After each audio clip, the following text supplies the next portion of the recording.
Hai hai, jumpa lagi dengan ESGP, Emi Sport GP. Nggak lupa kan? Oke, hari ini meskipun agak sedikit terlambat, saya akan mereview kembali tentang balapan MotoGP di musim 2025 ini, race yang kelima, ya, yang di Jerez kemarin. Jadi udah agak sedikit terlambat, tapi nggak apa-apa. Lebih baik terlambat daripada tidak sama sekali, oke? Baik, yuk kita kembali ke sana. Oke, dari qualifying. Qualifying kita melihat Quartararo dengan gacornya aja bisa menduduki di pole position. Luar biasa. Jadi Yamaha ini upgrade-nya bagus sekali.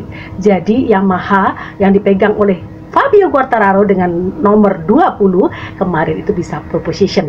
Nah, saat itu kedua adalah Marc Marquez yang ada di front row, yaitu Fabio Quartararo, Marc Marquez dengan Pecco Bagnaia. Nah, setelah itu di hari Sabtu. Nah, di hari Sabtu kita melihat ada yang namanya sprint race. Jadi kita harus juga sedikit kembali flashback ya. Marquez itu juga pernah menang ya di Jerez. Jadi kita coba lihat dulu nih.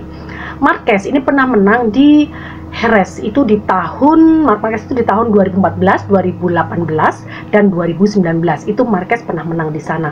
Sedangkan Pecco juga pernah menang nih, bahkan malah beruntun di tahun 2022, 2023 dan 2024. Itu Pecco pernah menang di sana. Nah, serunya di sini nih, pertarungan akan dimulai. Jadi di Jerez ini adalah pertarungan antara yang bisa dikatakan Pecco dengan Marquez begitu. Nah, kita tahu karena di 5 seri ini di sprint race itu dimenangkan Marquez semuanya Marquez menang, mulai dari Thailand sampai di Jerez. Marquez itu menang terus di sprint race-nya, selalu berada di podium 1. Nah, yang semakin seru nih, yang namanya Alex Marquez juga tidak bisa dipandang enteng. Kemarin Alex itu sampai dijuluki yang namanya Master P2. Karena apa? Dia selalu berada di posisi yang kedua. Artinya apa? Dia podium yang kedua. Nah, sekarang kita yuk kembali ke sprint. Kemarin itu Fabio sempat setelah melakukan sprint race, dan kita tahu Marquez ya pemenangnya sprint race. Marquez pemenangnya, dan apakah waktu itu kita berpikir apakah Marquez nanti akan bisa gacor lagi, akan memenangkan lagi, karena selama sprint race, selama balapan 5 seri, Marquez itu satu kali gagal, yaitu di Austin, Amerika. Nah, setelah itu ini di Jerez, Marquez masih tetap memenangkan sprint race-nya. Ya, sprint race yang pertama adalah Marc Marquez juaranya. Dan kita tahu kemarin Fabio Quartararo dia bilang, "Oh, aku sudah dekat nih dengan Marc. Aku sudah bangga, aku sudah senang dekat dengan Marc." Artinya apa? Semua saat ini di musim 2025 ini, Marc Marquez ini bisa dikatakan dia seorang juara dunia balapan MotoGP itu sudah 8 kali. Di MotoGP-nya 6 kali ya. Yang satu itu di kelas 250 maksud saya, dan 500, dan yang 6 itu ada di MotoGP, seperti itu. Jadi Marquez ini sudah 8 kali meraih juara dunia. Jadi mau tidak mau, kalau ada rider atau pembalap itu bisa berdekatan dengan Marquez di saat balapan, di saat race, mereka itu akan merasa, oh aku bisa, gitu ya. Makanya di sini, apalagi saat ini Marquez ini berada di dalam pabrikan yang memang motornya yaitu Ducati GP25 ya, bisa dikatakan sebenarnya GP24 plus begitu, tapi bisa dikatakan juga GP25 dengan motor yang benar-benar saat ini motor yang sangat-sangat kompetitif, yaitu Ducati ya. Jadi kalau bisa bersaing dengan Marc itu luar biasa, seperti itu. Tetapi Marc mengatakan bahwa kalau di balapan ini dia bilang musuhnya itu yang terberat itu adalah bisa dikatakan Pecco. Karena apa? Pecco ini adalah speknya sama, pabrikannya sama, dan sebagai tandemnya seperti itu ya. Jadi otomatis semuanya sama, sampai winglet dan segala macamnya itu sama. Jadi artinya Marquez ini kalau dia berasa di dekat Pecco gitu, dia ya aku harus gitu ya, harus bisa gitu. Makanya kemarin saat sprint race kita melihat bagaimana serunya gitu ya. Begitu Fabio Quartararo kita tahu ya, motornya masih sedikit kalah, tapi sebetulnya layout daripada sirkuit di Jerez ini adalah bagus sekali untuk motor Yamaha M1 gitu ya. Kenapa? Karena layoutnya itu begini, flowing gitu ya. Jadi gampang sekali gitu untuk motor sekelas M1 itu Yamaha seperti itu. Jadi kemarin itu karena mungkin ya Fabio Quartararo juga mungkin mentalnya juga masih belum full dia ini ya, makanya kemarin waktu sprint race Fabio Quartararo sempat low set, dia sempat jatuh di saat dia di overtake sama yaitu Marc Marquez. Nah, jadi kemarin waktu waktu sprint race itu diduduki oleh yang pertama adalah podium pertama adalah Marc Marquez ya. Yang kedua tetap Alex Marquez yaitu Master P2, dan yang ketiga adalah Pecco Bagnaia. Nah, langsung kita ke race-nya ya, main race-nya yaitu di hari sebelum saya ini ngomong di main race-nya yaitu di hari Minggu, saya katakan bahwa Marc ini sudah 5 kali menang di sprint race ya. Di Jerez itu yang terakhir kemarin kita lihat dia udah menang, bahkan artinya dia sudah memecahkan rekornya daripada Jorge Martin. Nah, kenapa? Jorge Martin itu di musim lalu juga menangkan 5 kali sprint race, dan Marc Marquez sudah bisa memecahkan rekor itu. Artinya di saat di Jerez, Marquez memecahkan rekor daripada Jorge Martin. Nah, selanjutnya kita langsung ke main race ya, Oke. Ya, di main race kemarin kita melihat hasilnya luar biasa. Kita nggak nyangka, sama sekali nggak nyangka gitu ya. Kemarin, nah kita ingat lagi ke Austin ya, sebelum ke Spanyol ini, di Austin, Marc itu melakukan suatu kesalahan ya, yaitu dia terlalu, kalau saya mau katakan dia terlalu pede pertama, kedua dia juga kurang wise ya, kurang bijak. Kenapa? Karena sebetulnya Austin itu adalah model atau layout daripada Austin itu adalah kesukaan daripada Marc Marquez. Sirkuitnya itu adalah kesukaan Marc Marquez ya. Kita tahu semuanya lah, Austin itu banyak belokan ke kiri. Itu kesukaannya Marc Marquez. Karena apa? Sebetulnya semua sama, tapi kalau belokan ke kiri, Marquez itu punya sesuatu yang tidak dimiliki oleh rider-rider lain gitu ya. Jadi spesial, kalau belok ke kiri, Marquez itu punya sesuatu. Nah, kemarin waktu di Austin dia melakukan suatu kesalahan, dan ternyata di Jerez dia juga melakukan kesalahan lagi gitu ya. Duh, bikin pusing. Nah, Marc ini melakukan kesalahan yang kedua, yaitu di Jerez. Di Jerez baru di lap-lap awal dia terlalu emosional. Kalau saya mau katakan, dia bukan, ada yang bilang kan, banyak sekali pengamat-pengamat yang mengatakan, oh Marquez ini kena mental, Marquez kena ini dan segala macam. Kalau saya mau katakan bukan kena mental, dia bukan, tetapi dia itu orangnya, Marquez itu sudah dikatakan dia adalah rider pembunuh, dia pembalap atau rider yang rakus, dia adalah pembalap atau rider yang haus gitu ya. Jadi itu maunya dia selalu depan, dia tidak mau di belakang gitu ya. Dan kita tahu kemarin hampir semua rider kemarin itu memakai ban medium ya, belakang depan pakai medium. Nah, saat race-nya dimulai, baru race dimulai di lap pertama, Marc sudah jatuh, dan kita tahu sebelum jatuh itu sempat kontak dengan Pecco. Nah, kita tahu Marc ini bagaimana orangnya gitu kan. Nah, di saat itu harusnya, kalau menurut saya ya, harusnya Marc itu sabar dulu deh. Oke, biar mereka ke depan dulu, biar Pecco ke depan dulu atau Quartararo ke depan dulu. Tetapi Marc nggak mau itu, dia langsung emosional, dia langsung nge-push, dan ya kita tahu bannya mungkin juga belum settle gitu ya, karena kan masih baru lap awal, sedang itu ban medium, kecuali soft ya. Kalau soft itu bisa langsung gacor gitu ya, tetapi bisa throttle-nya langsung gas. Tetapi kalau bannya medium ini perlu waktu gitu kan, perlu waktu untuk panas dulu bannya. Jadi Marquez ini terlalu emosi kemarin. Jadi saya bilang, Marc, kalau kamu masih tetap seperti ini, saya nggak tahu apakah Marc masih bisa membawa atau merebut kembali titel daripada juara dunia MotoGP ini di musim 2025 setelah sekian tahun dia berjuang. Mulai yang terakhir dia merebut atau menggenggam titel daripada juara MotoGP itu di tahun 2019 maksud saya. Setelah itu kita tahu 2020 dia ada celaka di Jerez juga dia gitu kan. Di Harris sampai akhirnya tahun 2021, 2022, 2023 sampai ya maksudnya sampai 2023 ya dia itu bertarung sampai di musim 2024 dia mengambil keputusan dia ke Gracie ini. Nah, kita akhirnya tahu memang Marquez ini punya talenta yang luar biasa yang tidak dimiliki oleh rider-rider yang lain gitu kan. Marquez ini memang punya sesuatu yang lain gitu, yang spesial gitu ya. Nah, tetapi kemarin saya mau katakan di seri yang kelima yaitu di Harris itu Mark kurang bijak sekali. Mark mengakui kesalahannya, bahkan dia juga mengatakan, saya nggak tahu kenapa saya jatuh seperti itu, tetapi saya mengatakan Mark nggak wise, Mark nggak bijak gitu ya. Dia harusnya nggak langsung kayak gitu. Oke lah, mungkin dia tahu kan kekuatan motornya. Dia bahkan mengatakan dia belum tahu limitnya motor Ducati itu di mana. Artinya apa? Artinya motor ini masih bisa kencang sekali gitu kan.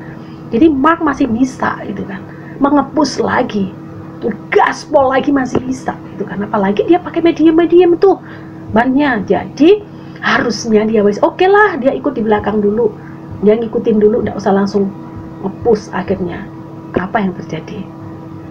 Di tikungan di kiri lagi, tikungannya di tikungan sebelah kiri ya bikin nah ya udahlah, mau gimana kita. Tapi yang saya mengacungi jempol sama Marc Marquez, dia seorang rider yang bisa dikatakan pantang menyerah.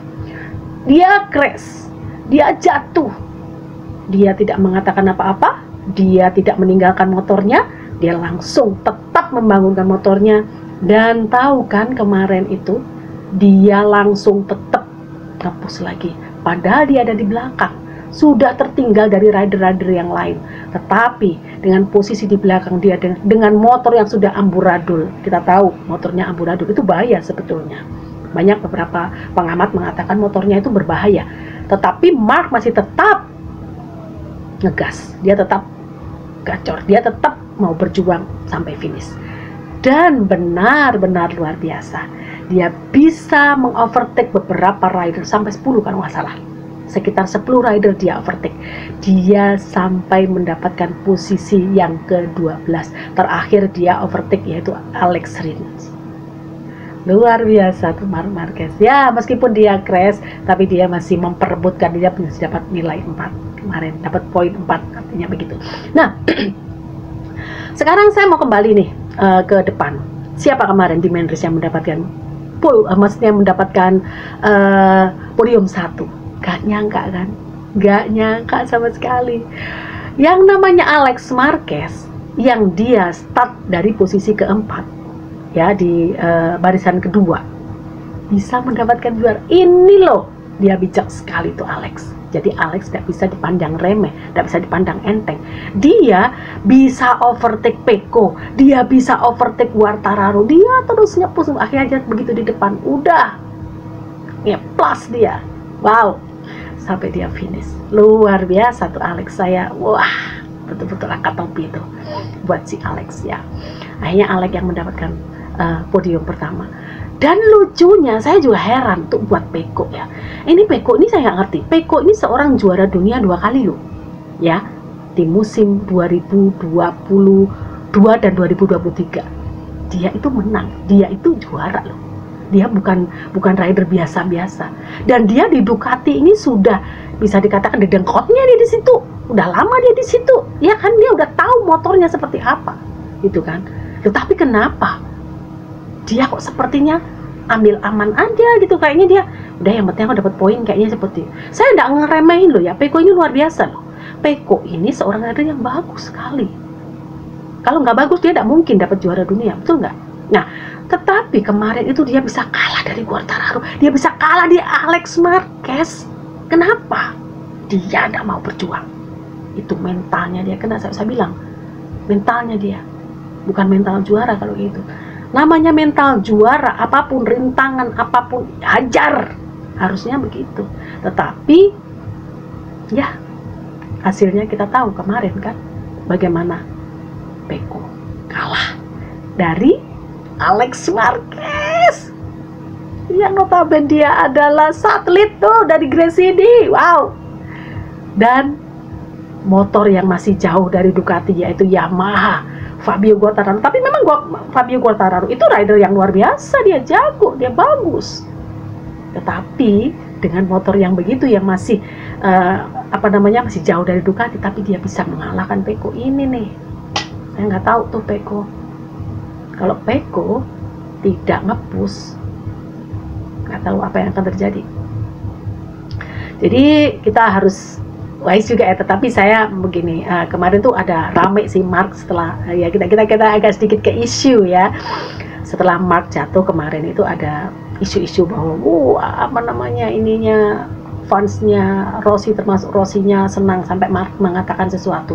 Kalau saya jatuh itu banyak, ada yang suka, ada yang enggak, ada yang keluar dari gua untuk mensuraki saya, istilahnya senang kalau Mark jatuh gitu ya. Memang begitulah ya, kita tahu ada clash tuh antara Mark dengan Vale itu ya, itu sudah dari tahun 2015 ya. Tapi kalau menurut saya ya sudahlah, itu kan masa lalu itu kan. Ya sudah, sekarang tuh kalau menurut saya memang kayaknya kalau ada permusuhan gitu kayaknya lebih pengen tahu. Tapi kalau menurut saya namanya pertarungan olahraga, bertarung di saat ada di lapangan, di race, waktu ada di sirkuit, tetapi di luar ya oke, sudah selesai. Nah itu kalau menurut saya lebih jago. Dan saya juga mengingatkan kembali kepada semua pencinta, penggemar MotoGP, sudah jangan suka nge-head, artinya memaki-maki rider inilah itulah, jangan. Yuk kita netral, kita kan pecinta MotoGP, boleh ngefans dengan rider A, B, C, siapa yang disuka boleh, tetapi nggak perlu harus nge-haters langsung menghujat, apalagi dengan kata-kata yang maksudnya kata-kata yang menyakitkan seperti itu. Kita tahu loh ya, semua pasti ngerti ya, balapan MotoGP ini bukan balapan yang biasa-biasa. Motor bisa melaju 150 sampai 200 km per jam. Bagaimana kencangnya kita tahu ya. Jadi itu taruhannya nyawa. Jadi meskipun crash siapapun aja pembalap, jangan sampai kita ini seneng kalau dia jatuh. Harusnya prihatin. Dan kita juga sampai prihatin sekali melihat yang namanya Jorge Martin kan. Jorge Martin sudah cedera, kemarin kembali ke Qatar, tetapi di Qatar pun dia akhirnya jatuh ya.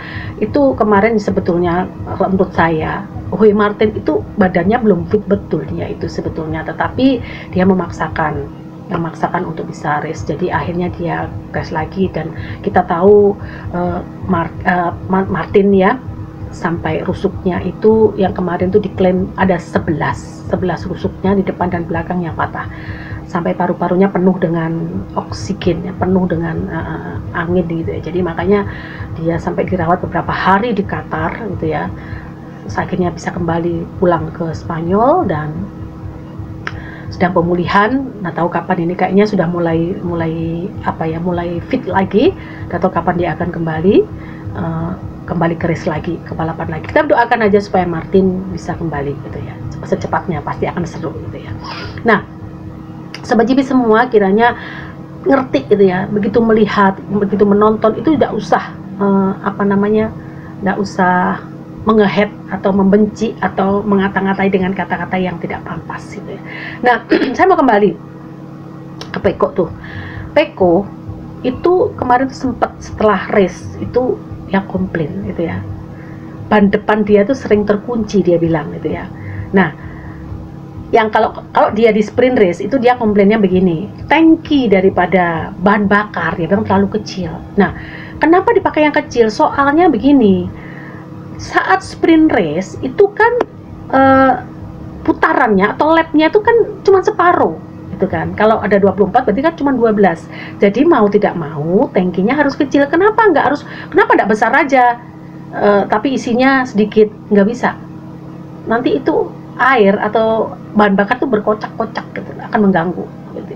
Makanya dikasih yang kecil, dan itu membuat balance atau stabilitas daripada Pecco itu nggak bisa bagus kalau menurut Pecco seperti itu. Nah di saat dia di main race, saat tangkinya udah gede, dia bilang bannya suka terkunci, dia bilang begitu. Kalau habis dari break itu dia bias lagi dia merasa itu terkunci, enggak semudah itu.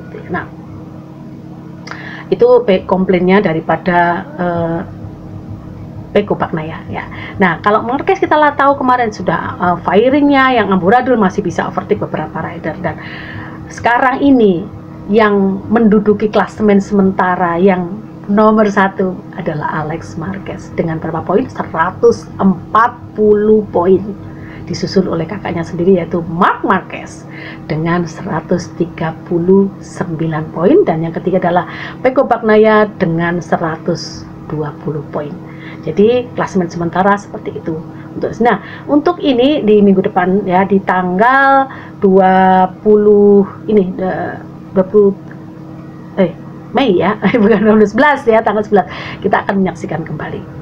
Kita ke Le Mans, ke Prancis, tempatnya Fabio Quartararo, ini rumahnya Fabio Quartararo. Kita akan melihat keseruannya di sana, dan Marc berjanji, dia bilang saya akan lebih bijak lagi. Dan kita nggak tahu nanti ini rumahnya Fabio Quartararo, apakah Fabio Quartararo ini akan semakin gacor lagi, semakin pede lagi, kita juga nggak tahu karena dia otomatis ya, orang kalau sudah mendapatkan podium 1, dia sudah ini percaya dirinya semakin tumbuh pastinya, seperti itu ya. Ya, kalau seorang rider, seorang mental juara itu pasti begitu ya. Pasti semangat lagi, semakin percaya diri.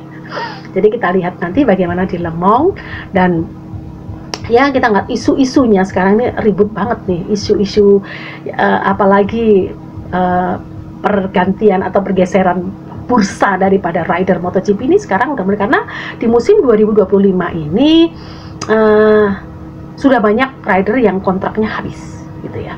Makanya kemarin siapa tuh tim daripada Aprilia yang bisa dikatakan kalau di Ducati itu Gigi Dall'Igna gitu, Gigi Dall'Igna, tetapi ini yang dari Aprilia ini pindah ke Honda, dan sekarang upgrade daripada progres daripada Honda juga semakin baik, semakin bagus.